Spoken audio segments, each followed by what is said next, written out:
الو برائے فروخت۔ الو دو طرح کے ہوتے ہیں ہر معاشرے میں، ہمارے یہاں بھی دو ہی طرح کے ہیں، دونوں قسمیں ہی برائے فروخت ہوتی ہیں ہمیشہ۔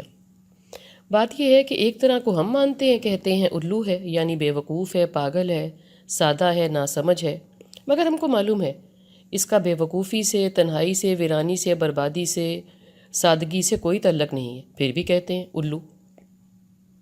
ایک طرح کو مغرب مانتا ہے، کہتے ہیں الو، یعنی بہت عقل مند، تیز ترار، چست۔ ان کو بھی معلوم ہے کوئی بھی جاندار انسان کے علاوہ بس خود کے حوالے سے ہی عقل سمجھ رکھتا ہے۔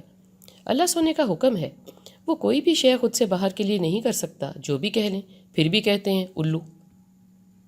اب تو ہر معاشرے کا انسان ہر معاشرے سے سب الفاظ، محاورے مستعار لے رہا ہے اور بے دریغ استعمال بھی کر رہا ہے، اور سب سمجھ بھی رہے ہیں۔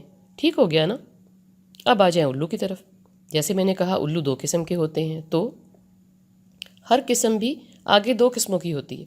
پہلی قسم باوقار، تعلیم یافتہ، شاطر، چست اور جاذب نظر، یعنی بالکل با ادب، با ملاحظہ، ہوشیار۔ یہ خود کو خود ہی بیچتے ہیں، کچھ کہہ کے بکتے ہیں، بے شرم کہلاتے ہیں، کچھ کہلوا کے بکتے ہیں، باشرم ہوتے ہیں، بقلم خود۔ دوسری قسم، یہ بیچارے کوئی خاص باوقار، باصلاحیت، تعلیم یافتہ بھی نہیں ہوتے اور ڈرپوک بھی ہوتے ہیں، یہ خود کی قیمت نہیں جانتے اور دبک بھی جاتے ہیں، نکمے، بے وقار۔ ان کی بھی ہر شے بکتی ہے، عزت، ایمان، جان، وقت، وقار اور بخت۔ سب کی چابی کسی اور کے ہاتھ میں ہوتی ہے، بلکہ کئی اوروں کے پاس ہوتی ہے، جو جب چاہے نہ چالے۔ کوئی بے شرم کہہ کے بکتا ہے اور کوئی باشرم کہلوا کے۔ جو پہلی قسم ہے خود کو خود بیچنے والی، وہ اس لیے کہ ان کو خود کی قابلیت کا علم ہے اور وہ خود ہی قیمت لگا لیتے ہیں، سامنے والا دیکھ کے۔ ان کو خوب سجنا بھی آتا ہے اور بندہ دیکھ کے نخرے کرنا بھی اور بندھنا بھی۔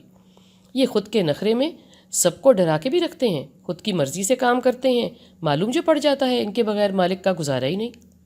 اگر زیادہ ہی لاڈلے ہو جائیں تو خود کی مرضی سے جاؤ آؤ، کوئی پوچھنے والا نہیں، اور ساتھ والے جلن کے مارے دکھیارے رشک بھی کریں اور حسد بھی، مگر حرف شکایت زبان پہ کون لائے، اور یہ خود کی مرضی کرتا جائے۔ ساتھ کے جتنے الو ہیں ان کو کسی پنجرے میں رکھنا ہے یہی بتائیں گے، اور کتنا اعتبار کرنا ہے ان سب پہ یا کسی اور کے ساتھ، کتنا کام دینا ہے یا نہیں دینا۔ ظاہر ہے جب کام نہیں دیں گے تو دام بھی نہیں دیں گے اور رسوائی الگ ہوگی، مگر یہ بتائیں گے یہ سب۔ پھر ساتھ والے بھی آہستہ آہستہ پلان بناتے ہیں، یا تو ان کے ذمہ کوئی غلطی ڈال دی جائے تاکہ ہمارے سر سے اترے اور جگہ خالی ہو۔ ہر ایک خود وہ جگہ سنبھالنے کے خواب دیکھنے لگتا ہے۔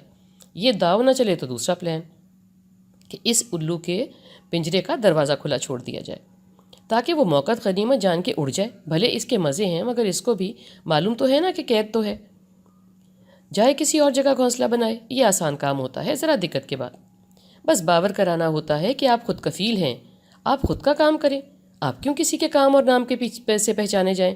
یہ جادو اکثر چل ہی جاتا ہے۔ اب دوسرے الو کو ہم دکھاتے ہیں، آپ دیکھیں۔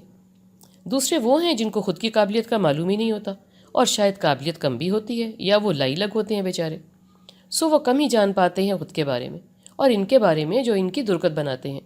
چالاکی اور چستی بھی ان میں کم ہوتی ہے کہ خود کو بچا ہی سکیں۔ ان کے پاس سوچنے کا دماغ ہی نہیں ہوتا، نہ ہی مشورے کا، بس جہاں کھڑا کر دو کر دو۔ گھر چلانے کو کم از کم ضروریات زندگی پوری کرنے کو چند روپے دے دو اور باقی کا وعدہ کر لو، بعد میں دیکھی جائے گی۔ اصلاً یہی لوگ وقت میں جیتے ہیں۔ اس الو کی ٹانگ ہر وقت کی سوئی پر ٹکی ہوئی ہوتی ہے، نہ ذرا ادھر نہ ادھر۔ ملک کو کیا ہونے والا ہے، موسم کو کیا ہونے والا ہے، کون سی دوائی مہنگی ہے، بارڈر پر کس کو پکڑ لیا، کون سی فلم لگی ہے، کون سی اتر گئی، ان کی بلا سے۔ اس کو تو شام کو چند روپے لے کے گھر جانے ہیں، اگر کہ کوئی گھر ہے، یا بھلے وہ گٹر کے پائپ میں ہی رہتے ہوں۔ جتنے بھی منہ اس کے آنے کے انتظار کر رہے ہوتے ہیں، ان کے پیٹ کی آگ بجھانے کو کچھ لے کے جانا اور پہنچنا ہے، کچھ پیٹ میں ڈالنے کو لے کے بھلے آدھی روٹی ہی سب لڑ چھین کے کھا لیں اور باقی بھوکے ہی سو مر جائیں، اگلا دن چڑھنے کے اترنے کے انتظار میں۔ اس کی سیاست اس کا الو ہونا ہے، نہ ادھر کا نہ ادھر کا، الو کا الو۔